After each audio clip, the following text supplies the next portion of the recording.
You're listening to GI Insights on ReachMD. On today's episode, we'll hear from Dr. Andres Yarur, who's an associate professor of medicine at Cedars Sinai Medical Center in Los Angeles, California, and the 2023 Sherman Emerging Leader Prize recipient. He's also the lead author of a study that looked at Upadacitinib for patients with moderately to severely active ulcerative colitis and Crohn's disease, which he presented at Digestive Disease Week 2024. Let's hear from him now. So, before we get into the details of this study, can you tell us why obesity is an important consideration to evaluate with administration of biologics? Well, obesity has surfaced as an important topic in patients with inflammatory bowel diseases.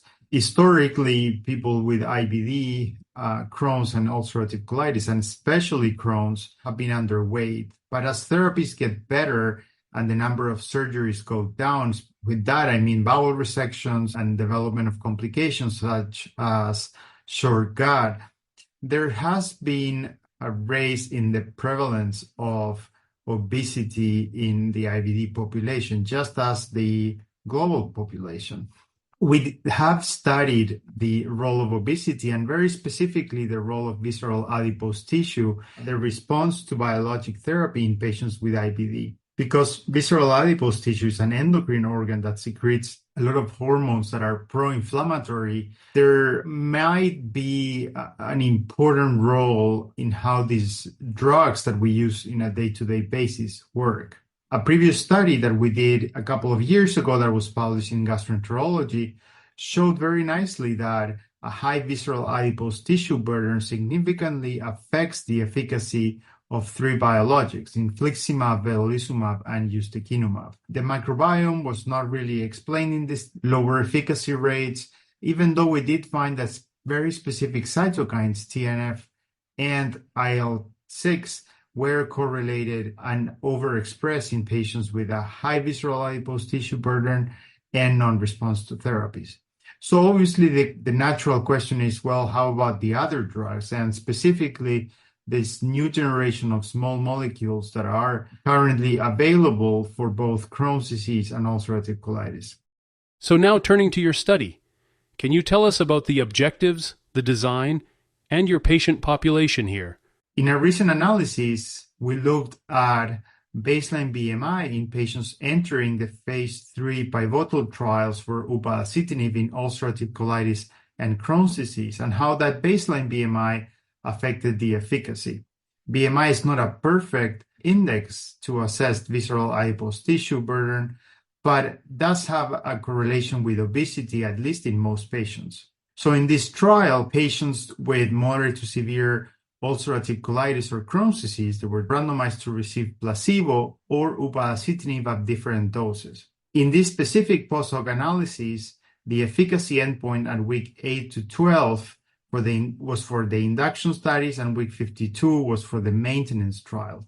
BMI was stratified by less than 18, 18 to 25, 25 to 30, and more than 30. The endpoints in ulcerative colitis included the adapted Mayo score, and for Crohn's disease, used the Crohn's Disease Activity Index, which are pretty standard for these clinical trials.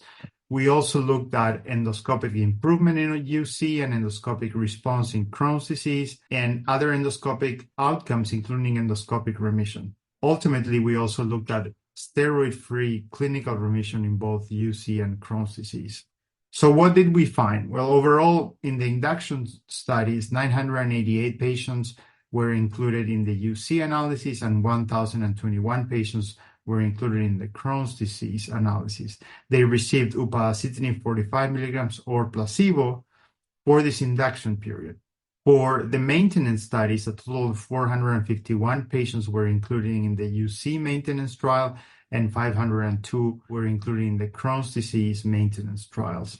So in terms of efficacy, regardless of baseline BMI, patients that receive Upadacitinib in both UC or Crohn's disease had significantly higher rates of the outcomes when compared to placebo. So in other words, baseline BMI did not influence the efficacy of the drug. And this was true not only for induction, but also for maintenance. So this is important. And even though, as I said, The BMI may not be a perfect marker for visceral adipose tissue or potentially even obesity. It does give a hint that these small molecules, this new generation of small molecules, may not have the influence on efficacy or may not be influenced by BMI versus other drugs such as biologics. So, Dr. Yarur, based on these results, how can clinicians use these findings when treating patients with UC or Crohn's? Well, overall, we do need more studies looking specifically at visceral adipose tissue for small molecules, not only JAK inhibitors, but also S1P modulators. It is tempting to say that patients with a high BMI may be well served using a small molecule, but I think it's still very early, and this is just a beginning of a journey, and we need to look more into more specific studies. And what advice do you have for your peers in approaching treating patients, given the changing landscape? Well, we have a variety of drugs for ulcerative colitis and Crohn's disease. Some drugs even we have the option of IV versus subcutaneous. I think that it's important to assess the patient's characteristics when choosing a drug, specifically a first-line drug. And again, maybe small molecules would be a better option for patients with a high BMI. And also, at the same time, I think we need to recommend our patients with obesity to try and lose weight to improve the response to these drugs. Any final thoughts that you'd like to leave with our audience? Overall, it's very interesting what we have seen in terms of the influence of obesity in the efficacy of the drugs that we now have. Sometimes we have thought about IBD as every patient being malnourished, but I think that we need to switch our thinking and really think different about how we approach IBD nowadays in 2024. That was Dr. Andres Yarur discussing his recent research on improving clinical and endoscopic outcomes in patients with moderate to severe UC and Crohn's, regardless of body mass index. To access this and other episodes in our series, visit GI Insights on reachmd.com, where you can be part of the knowledge. Thanks for listening.